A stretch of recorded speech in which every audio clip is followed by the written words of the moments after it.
마가복음 10장 46절에서 52절 말씀입니다. 그들이 여리고에 이르렀더니 예수께서 제자들과 허다한 무리와 함께 여리고에서 나가실 때에 바디메오의 아들 맹인 거지 바디메오가 길가에 앉았다가 나사렛 예수시란 말을 듣고 소리질러 이르되 다윗의 자손 예수여 나를 불쌍히 여기소서 하거늘 많은 사람이 꾸짖어 잠잠하라 하되 그가 더욱 크게 소리질러 이르되 다윗의 자손이여 나를 불쌍히 여기소서 하는지라. 예수께서 머물러 서서 그를 부르라 하시니 그들이 그 맹인을 부르며 이르되 안심하고 일어나라 그가 너를 부르신다 하매 맹인이 겉옷을 내버리고 뛰어 일어나 예수께 나아오거늘 예수께서 말씀하여 이르시되 내게 무엇을 하여 주기를 원하느냐. 맹인이 이르되 선생님이여 보기를 원하나이다. 예수께서 이르시되 가라 내 믿음이 너를 구원하였느니라 하시니 그가 곧 보게 되어 예수를 길에서 따르니라. 아멘. 흔히 우리 인생에는 누구나 다 세 번의 좋은 기회가 있다, 그런 말을 합니다. 소위 성공적인 인생을 사람들의 특징은 자기에게 다가오는 몇 번의 기회 중에 그 한 번 혹은 두 번 결정적인 소위 찬스를 기회를 자기가 딱 잡고 그 기회를 잘 활용하면 소위 성공적인 인생을 살 수가 있습니다. 그런데 이것이 내게 다가오는 결정적인 기회, 결정적인 찬스인지 아닌지를 우리가 사실은 잘 모릅니다. 그때는 뭐 그냥 잘 모르고요. 지나고 나서 한참 지나고 5년, 10년, 20년 지나고 나서 그때 그거 이렇게 했어야 되는데 그때 그 결정 이렇게 했으면 어땠을까라는 아쉬움들이 저도 여러 개 있고요. 여러분도 여러 가지 마음속에 그런 아쉬움들이 있을 겁니다. 근데 시간이 다 지나고 우리 흔히 하는 말처럼 버스 지나고 손을 드는 일들이 많기 때문에 우리에게 각자에게 다가오는 결정적인 기회를 잡지 못하는 것이 우리 대부분의 인생이지 않나 싶습니다. 여러분 우스갯소리로 그런 말 하지 않습니까? 안산에 땅이 참 많다. 무슨 땅이에요? 안산 땅. 안산 땅 참 많아요. 저도 그때 그거. 근데 이미 다 지나간, 그죠? 그런 일들이 누구나 다 있게 마련이죠. 인생이 좀 그런 것 같아요. 여러분 먼저 바둑을 좀 두어 보신 분들 알지만 바둑 이렇게 옆에서 보면은 그거 다 보입니다. 저기다 돌 하나 딱 놓으면 저거 딱 결정적인 수인데 옆에서 보면 이렇게 다 나름대로 수가 보이거든요. 장기도 그렇고요. 훈수를 많이 두죠. 그러다가 또 이제 쌈도 나고 그러는데 막상 자기가 누구랑 딱 1대1로 바둑을 두면은 수가 안 보여요. 그죠? 안 보이죠. 근데 옆에서 보면은 이게 다 보이는 일들이 종종 있습니다. 인생에도 그러한 일이 있는 것 같아요. 그때 당신은 이게 내게 주시는 결정적인 이게 기회인지 아닌지가 잘 모르고 나중에 지나고 나서야 좀 아쉬워하는 일들이 여러분도 있을 테고 저도 있고 모든 사람이 다 그렇습니다. 오늘 성경 말씀은 맹인이고 거지인 바디메오라는 사람이 하루는 여리고성 길가에 앉아서 구걸하고 있었습니다. 이 사람에게 좋은 날이라는 것은 궂은 날 아니고 추운 날도 아니고 그냥 날씨 좋고 맹인이니까 앞을 못 보니까 누군가가 데려다가 어디 늘 자기 자리가 있겠죠. 거기 앉아서 사람들에게 이제 한 푼 주십시오라고 이제 구걸하고 좋은 사람 만나서 좀 그래도 여러 가지 좀 두둑하게 동량을 얻으면 그날이 그냥 하루 좋은 날 그런 세월을 살아가는 사람이겠죠. 근데 어느 날 그가 앉아서 많은 사람이 오고 가는 소리를 듣는데 여러분 아시는 것처럼 이 맹인들은 귀가 되게 밝잖아요. 보통 사람보다 청각이 아주 예민해서 소리로 되게 이제 사물을 분별을 하지 않습니까? 이날 따라서 사람들 지나가는 발자국 소리가 다른 거죠. 뭐 뜸하던 데가 뭐 수십 명이 우르르 이렇게 몰려오는 어떤 그러한 소리를 이 청각으로 감지를 하고 뭔 일이 있구나 라는 것을 이 맹인 바디메오가 알게 되죠. 우리 46절 47절 말씀 읽습니다. 그들이 여리고에 이르렀더니 예수께서 제자들과 허다한 무리와 함께 여리고에서 나가실 때에 디모데의 아들 맹인거지 바디메오가 길가에 앉았다가 나사렛 예수시란 말을 듣고 소리질러 이르되 다윗의 자손 예수여 나를 불쌍히 여기소서 하거늘. 아마도 이 사람이 눈으로 못 보니까 지나가는 사람에게 물었겠죠. 왜 이렇게 시끄럽습니까? 무슨 사고가 났습니까? 라고 물었더니 누군가가 나사렛 예수가 지나가신다. 저쪽에서 지금 예수님이 오고 계신다. 이런 말을 해주었음에 틀림이 없습니다. 뭐 물었어. 여기 보면은 뭐 물었다는 말은 없지만 우리가 충분히 그런 것은 뭐 상상하고 그러면 이야기할 수 있는 그런 말씀이죠. 그리고 나서 예수시란 말을 이 바디메오가 듣는 순간 딱 요즘 우리 말로 말하면 소위 필이 꽂힌 거죠. 이 사람은 늘 거리에 앉아있는 거리의 사람이에요. 그래서 거리에서 오가는 많은 사람들의 이런저런 얘기, 소위 풍문 이런 것들에 귀가 아주 밝은 사람임에 틀림이 없습니다. 그래서 아마 그 이전에 누군가로부터 여러 사람들로부터 예수님 이야기를 들었음에 틀림이 없습니다. 그래서 사람들이 뭐 예수님 만나서 병 고쳤대, 누가 또 어떻게 됐대, 예수님 오병이어 기절을 일으키셨대, 이런저런 예수님에 대한 소문이 뭐 쭉 온 유대에 퍼져 있었으니까 이 바디메오도 눈으로 볼 수는 없어도 귀는 밝은 사람이니까 이런저런 소식을 듣고 있었음에 틀림 없습니다. 그 순간에 사람들이 말하길 나사렛 예수가 지금 제자들과 함께 저쪽에서 오고 간다. 이렇게 막 사람들이 군중들이 같이 오고 있다라는 말을 듣는 순간 이것이 내게 오는 결정적인 기회구나. 이것이 내 인생의 아주 중요한 순간이구나 라는 것을 이 바디메오가 직감적으로 깨닫게 되는 일이 일어납니다. 여러분도 혹시 그런 일이 혹 있지 않으셨나요? 지나간 세월 중에 혹은 또 앞으로도 뭐 그런 일이 우리에게 있을지 모르죠. 어떤 사람과의 만남, 어떤 일을 결정할 때 혹은 어디를 갈까 말까 어떤 그런 일들, 우리는 매일 이렇게 반복하는 그런 일상입니다. 그런데 그런 일상의 만남, 일들, 사건들 속에 어떤 때는 이것이 내게 아주 중요한 일인데 이것이 우리 아들, 딸에게 엄청 중요한 일인데 라는 것을 우리가 아주 직감적으로 딱 깨닫는 일이 일생에 몇 번 있죠. 그죠? 가끔 이런 일들이 우리에게 있게 마련입니다. 지금 바디메오가 지금 그것을 딱 깨닫죠. 근데 많은 사람이 그 자기에게 다가오는 좋은 기회를 잡지 못하는 이유가 뭡니까? 뭐 평상시 안 하던 일을 왜 내가 괜히 해? 또 평상시 안 하던 말 이 사람한테 뭐하러 해? 라고 우리가 그냥 뭔가 약간 좀 결정을 딱 하고 하는데 뭔가 우리가 머뭇거리다가 뭐 내가 평상시 이렇게 안 했는데라고 이렇게 하다가 그냥 그 좋은 기회를, 좋은 만남을, 좋은 말하거나 결정할 수 있는 기회를 그냥 이렇게 그냥 넘기는 일들이 우리에게 종종 있지 않나 싶습니다. 근데 이 맹인 거지 바디메오는 예수님이 오고 계시다라는 말씀을 듣고 나서 결정적인 순간임을 깨닫고 어떻게 해요? 47절 말씀 보시면 앉은 채로 그 말을 듣자마자 소리를 지르죠. 소리 질러 이르되 다윗의 자손 예수여 나를 불쌍히 여기소서 하고 소리를 지릅니다. 앞을 못 보니까 하여튼 뭐 예수님이 어느 정도 계신지 모르니까 하여튼 오고 있는 건 분명하니까 소리를 질러서 다윗의 자손 예수여 나를 불쌍히 여겨 주십시오라고 소리를 버럭 지르게 되죠. 그랬더니 많은 사람이 48절 보시면 많은 사람이 꾸짖어요. 좀 조용히 해라.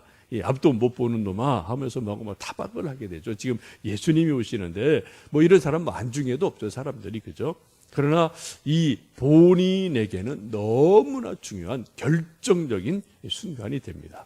많은 사람이 꾸짖고 타박을 했지만 좀 조용히 해라라고 말했지만 48절을 보시면은 그가 더욱 크게 소리 질러 이르되 다윗의 자손이여 나를 불쌍히 여기소서라고 더 뭐 한 번 두 번이 아니겠죠. 계속 여러 번 다윗의 자손 예수여 나를 불쌍히 여겨주세요라고 계속해서 더욱 크게 소리를 질렀다라고 말씀합니다. 아주 이게 중요한 말씀입니다. 사람들이 좀 조용히 해, 좀 가만히 좀 있어라고 사람들은 좀 조용히 하라고 타박을 했어요. 그렇지만 이 사람은 어때요? 자기 인생에 아주 중요한 순간인 것을 알았기 때문에 더욱 크게 소리 질러서, 사람들은 뭐 관계없어요. 자기 인생은 자기 문제이기 때문에 예수님을 향해서 예수님 좀 들어주십시오라는 마음으로 더욱 크게 소리를 질러서 다윗의 자손 예수여 나를 불쌍히 여겨주십시오, 나를 고쳐주십시오라고 소리를 계속해서 소리를 지르게 됩니다. 여러분, 기도가 뭡니까? 이게 기도예요. 기도가 별거 아니죠, 그죠? 예수님이 좀 들으시도록, 하나님 아버지께서 내 소리 좀 들으시도록 우리가 소리를 크게 소리를 내든 속으로 소리를 내든, 그건 우리가 하나님 뭐 우리가 소리를 낸다고 다 들으시는 것도 아니고, 우리가 뭐 말 안 하고 속에서 이렇게 침묵 가운데 간절함으로 뭐 속에 소리를 낸다고 해서 못 들으시는 분이 아니죠. 그래서 하나님은 다 아시는 분이니까 중요한 것은 간절함으로 하나님 들으시도록 간절함으로 소리를 지르는 것, 하나님 앞에 자기 소리를 드리는 것, 이것이 아주 중요합니다. 이것을 예수님이 들으셨어요. 가장 좋은 기도는 우리 기도가 하나님 앞에 상달되는 거예요. 전달되는 겁니다. 지금 예수님께서 이 바디메오가 계속 소리를 지르시는 것을 들으셨어요. 그래서 49절 함께 읽으십니다. 예수께서 머물러 서서 그를 부르라 하시니 그들이 그 맹인을 부르며 이르되 안심하고 일어나라 그가 너를 부르신다 하매. 예수님 귀에 이 바디메오의 더욱 크게 소리 지르는 소리가 어느 순간 말을 군중이 막 시끌시끌한데 어떻게 해요? 그 간절한 소리가 딱 예수님 귀에 어느 순간 들리게 되죠. 그리고 걸음을 멈추어서 누구냐? 가서 좀 그 사람 데리고 오너라 라고 그 맹인을 예수님께서 부르시게 됩니다. 아주 위대한 일이 바로 이 순간 일어나게 됩니다. 한번 여러분 이 모습을 이렇게 슬로우 비디오처럼 한번 이렇게 천천히 한번 여러분 상상을 좀 해보시겠어요? 예다 여러분 기도하실 때 이 말씀을 천천히 이렇게 좀 상상력을 동원해서 묵상을 해보시면 좋겠습니다. 우리 기도하는 방법은 여러 가지가 있어요. 통성기도, 합심기도, 뭐 침묵기도, 방언기도, 뭐 여러 가지 있는데 기도하는 방법 중에 가장 탁월한 방법 중에 하나가 소위 복음 환상 기도라는 것이 있습니다. 이것은 우리 영성에서 또 이제 기도하는 그 방법론에 있어서 아주 중요한 그런 한 500여 년의 아주 오랜 세월의 그런 역사적인 흐름을 가지고 있는 것인데, 그 기도하는 방법이 뭐냐면 그런 거예요. 이 복음서를 읽다가, 이 복음서는 뭐 사실 우리가 이제 글로 되어 있고 이렇게 조금 되어 있는데, 요 행간을 우리가 기도하고 하나님을 의지하면서 그 행간을 상상력을 가지고 읽어 들어가는 거예요. 묵상을 하는 겁니다. 여러분 우리가 가끔 저 영화나 텔레비전에서 드라마를 보는데 그 드라마를 구현하고 표현하는 사람은 배우예요. 근데 그 작가가 어떻게 합니까? 대본을 주죠. 그래 뭐 이렇게 말을 적어주고 괄호에다가 이때는 웃고 이때는 울고 뭐 또 그런 표정 또 연기도 다 이렇게 괄호를 이렇게 이제 대본을 주면은 배우가 그것을 받아서 어떻게 해요? 자기 거를 완전하게 소화를 해서 뭐 인사도 하고 화도 내고 울기도 하고 막 하면서 그 눈물 흘리고 혹은 웃고 하는 그런 연기는 누가 하는 거예요? 내가 하는 겁니다.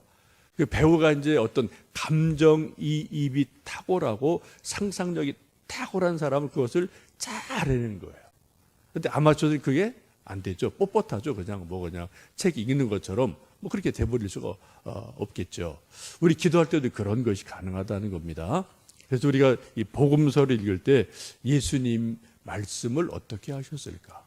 예수님 표정이 어떠셨을까? 또 그 당시 이 바디메오의 얼굴 표정이 어땠을까? 바디메오가 소리를 얼마나 크게 질렀을까? 그때 지나가던 베드로가 이 소리를 듣고 어떤 표정을 지었을까?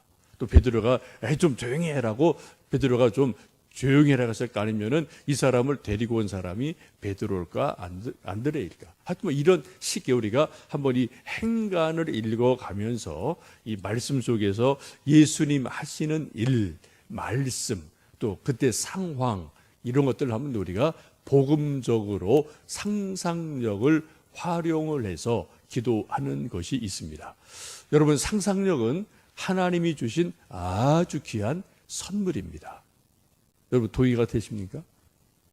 상상력은 하나님이 주신, 우리 인간에게 주신 엄청나게 좋은 선물이에요. 대부분 여러분 창조력이라는 게 뭡니까? 상상력이에요. 그죠? 요즘도 우리가 창조 경제, 창조성, 창조적인 인간 많이 우리 얘기하잖아요. 교육도 그런 거 얘기하지 않습니까?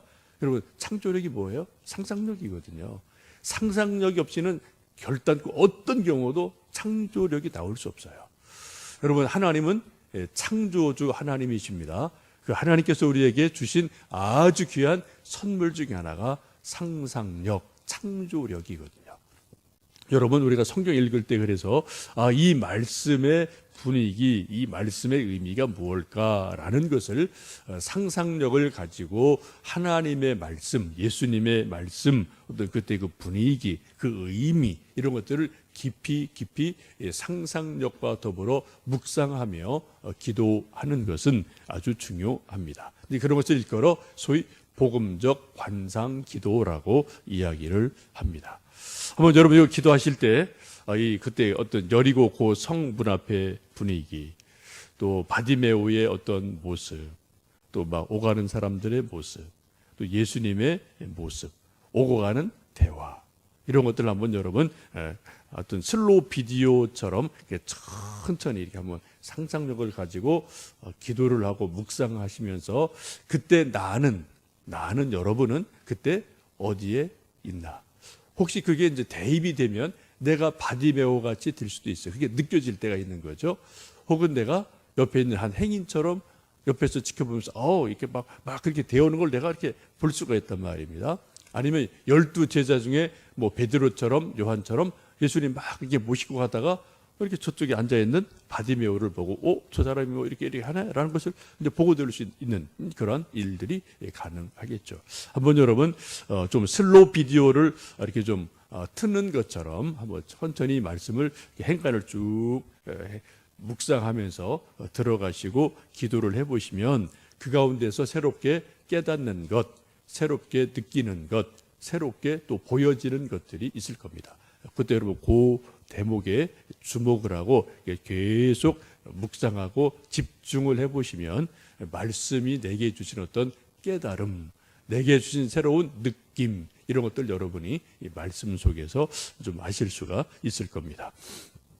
예수님 그 맹인을 이제 데려오라고 말씀을 하시고 맹인이 겉옷을 내어버리고 뛰어 일어나서 예수님께로 나오게 되죠. 누군가 손을 잡고 데리고 왔겠죠. 데려와라 그랬으니까 손을 잡고 데리고 왔겠죠. 혹시 여러분이 그 맹인의 손을 잡고 예수님께로 오는 그런 사람으로 기도 중에 상상이 될 수도 있는 겁니다. 여러분 그런 거 절대 나쁜 거 이상한 거 절대로 아니에요. 이거는 수백 년의 기독교 전통 가운데서 아주 좋은 기도 방법론으로 지금도 수많은 사람이 잘 활용하고 있는 그러한 것이거든요. 근데 예수님이 그 맹인이 오자 그렇게 말씀하죠. 51절 52절 우리 함께 읽습니다. 예수께서 말씀하여 이르시되 내가 무엇을 하여 주기를 원하느냐? 맹인이 이르되 선생님이여 보기를 원하나이다. 예수께서 이르시되 가라 내 믿음이 너를 구원하였느니라 하시니 그가 곧 보게 되어 예수를 길에서 따르니라. 예수님 앞에 데리고 왔어요. 그때 예수님이 말씀합니다. 내가 너에게 무엇하여 주면 좋겠느냐? 무엇을 원하느냐? 맹인이 말씀하기를 선생님 보기를 원합니다. 눈이 좀 띄었으면 좋겠어요. 라고 예수님에게 말씀할 때 예수님께서 가라. 내 믿음이 너를 구원했다. 내 믿음대로 될지어다. 라고 예수님께서 그 믿음을 인정하시고 축복을 하십니다. 결국 그래서 눈이 띄어지는 일이 일어나죠. 여러분, 우리가 믿음 생활을 하고 있는데 우리가 구원받고 좋은 믿음 생활을 하기 위해서는 두 가지가 필요합니다. 하나는 하나님의 은혜가 있어야 돼요. 우리가 아무리 애를 써도 하나님이 은혜를 주시자면 우리는 한계가 있거든요. 첫 번째는 하나님의 은혜를 우리가 늘 그래서 하나님 내게 좀 은혜 주세요. 은혜를 구해야 되는 하나님의 은혜가 있어요. 두 번째는 우리 인간 편에서는 믿음이라는 그릇이 필요합니다. 아무리 하늘에서 비를 내려도 우리가 그릇을 준비하지 않으면 엎어놓으면 마음은 딱 닫아놓으면은 거기 빗방울 하나 안 들어갑니다. 마음을 여는 겸손함, 마음을 여는 그런 간절함, 자기 마음을 여는 그런 온유함, 이런 것들이 아주 중요하거든요. 어제도 여러분 뭐 계속 비가 내리고 했지만 여러분 뭐 이렇게 딱 그릇 엎어놓으면 뭐 비 한 방울 그릇 안에 안 들어가죠. 이렇게 열어놓아야 돼요. 우리 마음을 오픈해야 돼요. 하나님 말씀 앞에, 상황 앞에, 사람들 앞에, 내 앞에 오는 여러 가지 일들 앞에 우리가 마음을 열어놓으면 여러분 하나님이 분명히 역사하십니다. 근데 마음 딱 닫아놓으면 절대로 하나님도 그냥 스쳐 지나가는 그런 일밖에 되지를 않죠. 그래서 우리에게 뭐가 필요하다고요? 믿음이 필요한 겁니다. 무슨 믿음이요? 마음을 여는 믿음, 순종하는 믿음, 말씀에 순종하는 믿음, 이것이 우리에게는 아주 결정적으로 우리 인간 편에서는 중요한 일이 됩니다. 결국은 이 맹인 거지 바디메오가 주님 앞에 서게 되고 특별하게 세 가지 은혜를 받게 됩니다. 52절 보시면은 예수님께서 가라, 내 믿음이 너를 구원하였느니라 라고 바디메오의 믿음을 인정하세요. 내 믿음이 훌륭하다, 내 믿음이 진실하다, 내 믿음대로 되어라 라고 내 믿음이 너를 구원했다라고 바디메오의 믿음을 그렇게 간절히 기도하고 간절히 부르짖던 그 믿음을 예수님께서 인정을 해 주십니다. 그 결과 두 번째는 맹인이 눈을 뜨게 되죠. 그죠? 맹인이 눈을 뜨는 자기 문제가 해결받는 놀라운 은혜를 경험합니다. 세 번째는 예수님을 길에서 따라가요. 그냥 그 눈 뜨고 자기 문제 해결받은 것이 다가 아니라 예수님을 같이 따라가는, 예수님과 동행하는 그러한 삶을 살아가는 놀라운 은혜를 경험합니다. 이와 함께 병행 말씀인 누가복음을 보시면은 이 모습을 보고 사람들이 하나님께 영광을 돌렸다라고 말씀합니다. 가장 중요한 거죠. 어떤 문제 해결받고 나서 아이고 감사합니다라고 끝나는 것이 아니라 그걸 가지고 하나님께 영광을 돌리는 그런 일들이 일어나고 있음을 누가복음은 조금 더 부연해서 말씀을 하고 있습니다. 이 아침 우리도 오늘도 하루를 살면서 누구를 만날지, 무슨 일을 할지, 무슨 크고 작은 결정을 내가 할지 우리는 알 수 없죠. 하나님께서는 우리에게 인생의 결정적인 기회를 몇 번인가는 저에게, 여러분에게 주십니다. 그 기회를 잘 살펴볼 수 있는 깨어있는 마음, 그런 열린 마음을 늘 하나님께 기도하시고요. 그런 기회를 혹 주셨을 때 그것을 잘 알 수 있는 지혜, 또 결정하는 결단력, 또 하나님 앞에 은혜를 구하는 일들이 있어서 이 오늘 주인공인 맹인 거지 바디메오가 예수님께 소리질러 기도하고 또 예수님 앞에 세워져서 문제 해결을 받고 예수님 만나고 예수님 길 뒤따라가는, 동행하는 삶을 사셨던 것처럼 이러한 은혜가 있기를 주님의 이름으로 축복합니다. 우리 함께 기도하겠습니다.